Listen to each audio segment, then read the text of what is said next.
Time to make it rain. I'm a bit surprised it doesn't come out on Frost, but comes out here 7-2 in Pro League. Not as flashy in his PvZ, not as well known in his PvZ as some of these other players, but his record, over a long period of time has been pretty good, pretty consistent. Yeah. And I mean, looking at this map, I think this suits his style perfectly. Yeah, absolutely. I think this is a rain map, if any map. It's either Frost or King Sejong. He's going to play this very slow, very carefully, very defensive Protoss, and loves to go to the late game. And I think this is exactly what we're going to see. We're going to see True try and pick him apart, though, with True's very aggressive style. He had a great Muta switch last game. It's going to be very interesting what he's got planned on King Sejong. I'm worried, man, for Rain. I mean, this guy is really good. He's really safe. Maybe he does well against True's style, but True is showing some, unheard of PvZ right now. He's ZVP rather. He's taken out so many big names so far, like Classic and Zest. And you can see his style when he plays. It's looks so beautiful. Yeah. I'm absolutely loving his ZVP for sure. Definitely knows it inside and out. Playing such a smart game. Well, guys, here we go. Let's see if Rain can tie things up, or if the reign of terror, the streak coming out here for True, will continue on King Sejong Station.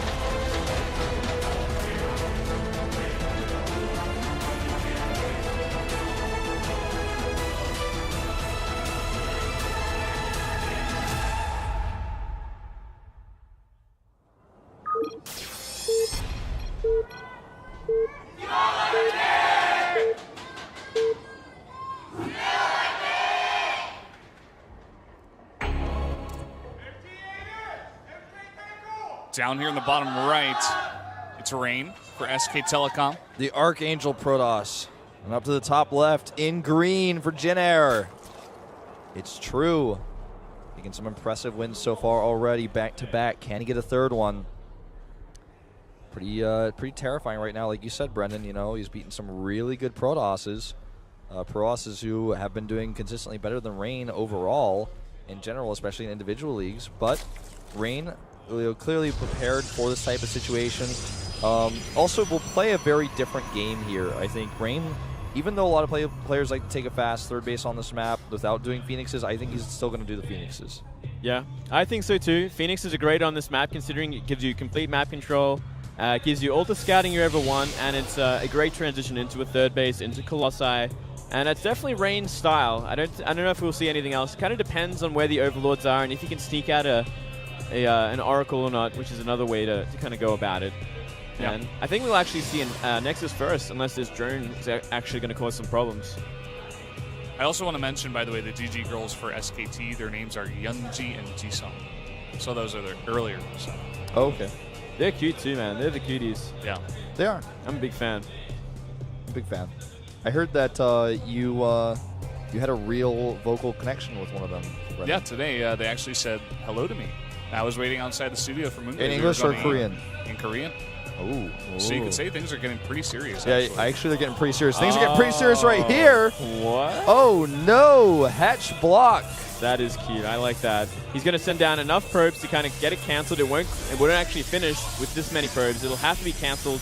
And I'm thinking we'll probably see an Evolution Chamber after this, just to buy a little bit more time. It's going to have to be on point to do that, though. Yeah, so fast. Immediately. So fast. I like this. And he's going to have to cancel this eventually, too. But he creates a lot of time, and that hatchery's gone down. But at the same time, we saw a gateway go down for Rain, so obviously not missing a beat here. Not going to build up his minerals or anything like that. He's going to spend what he can when he has to. Oh! He's trying to get it down again. Oh my god, he's almost getting it too. 2 probes is going to be pretty tough. Oh! Nexus gets planted. Wow. Oh my god. Wow. He was microing so much that he actually built up 400 minerals. Yeah. Finally makes his spawning pool back at home and a bunch of drones, but still supply blocked here. Yeah, awesome time there for sure. Bit annoying for him. Going into 3 bases now. Gasa's 3 base, very standard against kind of like a Nexus first opening. Though it wasn't really a Nexus first opening, it was a delayed Nexus opening, and this is perfect follow-up from True. Definitely going to have the economic advantage, even though he got supply blocked for a little while. And going into a pretty quick gas, which is what I like a lot. It's going to give him map control a little bit earlier with Speedling. and a lot better scouting and a lot better sort of way of figuring out if there's going to be any sort of timing and stopping that timing. Even freed up a supply for him to make one more drone too during all that while his Overlord was making. I know that's not that significant, but let's get that extra drone off of that. It helps a lot. It helps, sure. man. Yeah. Feels good. And we could also see Zergling's counsel the third base. You know, Zergling pressure on the third is also very important on this map, considering how easy it is to get that third base down, even for Protoss. So I really appreciate and I really like the fast Zergling speed. I think it's very important. I think we're going to see a Stargate here in a moment. I'm still fairly confident in that. If he does just do a very fast throw like we saw earlier, it could be possible. Oh. JINAIR Green Wings fans here, you're on TV. Her search said really mermaid. Really mermaid? I think so. Interesting. Well, maybe she's actually really a mermaid. I guess. That's not a tight wall there. No, I'm pretty sure Zerglings can get through there. So you might have to put down an extra pylon or something. We do see Zergling speed started.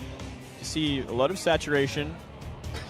And yeah, we actually haven't seen the tech for Rain just yet, but with this Forge, we might see an early +1 kind of into a fast third base with maybe like 4 gateways. Very safe way to play it, kind of the same way Classic did. Maybe they're sharing styles here, we'll have to wait and see. Yeah, definitely a possibility. I mean, teammates. No. Builds up a lot of gas, and he actually starts another Sentry and +1. So no Stargate just yet. This is very Classic-esque sort of build that we saw exactly the same last game. Yeah, it's really good for the map. I actually like it a lot for this map too, because all you really need is force fields to take a third base on this map. Yeah. I really just thought Rain was going to change it up, play something different, but it's not a bad choice. Gases are scouted by the Overlord, and here come the gates once this one is killed. It's sloppy to lose that one like that, I think. I mean, I guess he was trying to fight if there was a Stargate or not, but he already saw the Forge, so...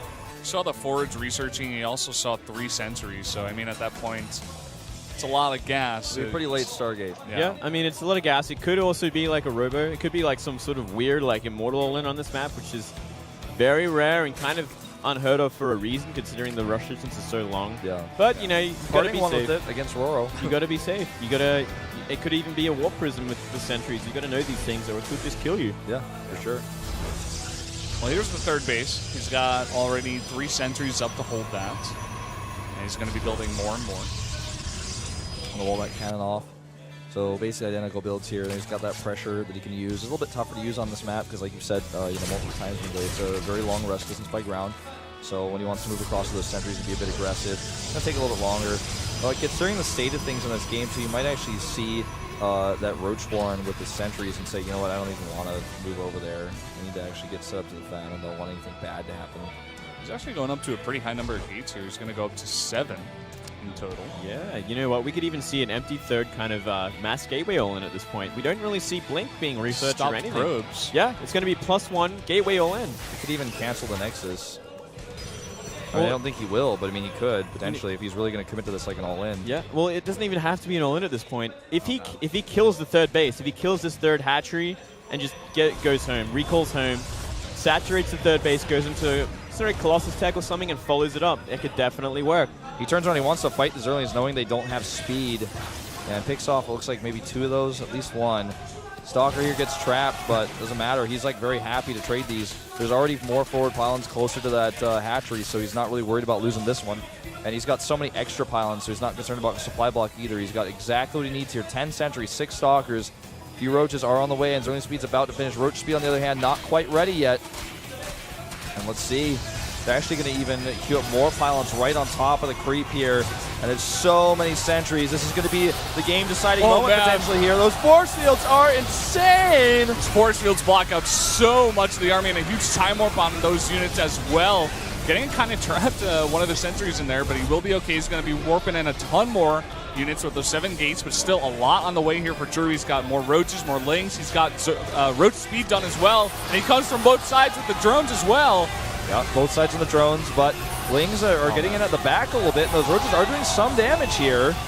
There's a few more warpins. Though is so good at the top, at the left as well. Finally, they break through on the right side, though. Is it too many Roaches? He needs to recall out of here.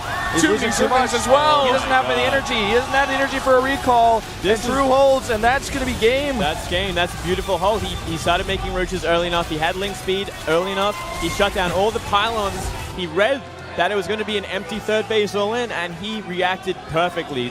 True is so good at this matchup. Yeah. And now he's going to come over here, actually find a run by location, maybe Roach counterattack. And by the way, he's not going to make any more gas units until that Spire is done, and that's when he's going to unleash hell if Rain survives that far, man. There's going to be 10 plus mutas coming down the pipe. Starts a 4th base as well, knowing there's no way that Rain could touch it. And this is actually, I think, too many Roaches. I don't think he's going to have enough. He's got no Mothership Core to support this either. GG! Insane. Do not put a Protoss against True ever again. He beat the best Protosses in the world. Rain, Classic. Oh my god. This gives a nice bow. This guy deserves so much praise right now. He's making this game for JINAIR right now. He's won 3 in a row. Only needs to be 1 more player, and still JINAIR has 3 more players to make. Sulky, it has to be Sulky. Yeah, it has to be Sulky. No other player can do this, in my opinion. No one else. Yeah, I agree. Yeah, looking at that roster, there is no one else to use. All their best players have essentially gone down at this point, and it's up to Sulky, the big boss.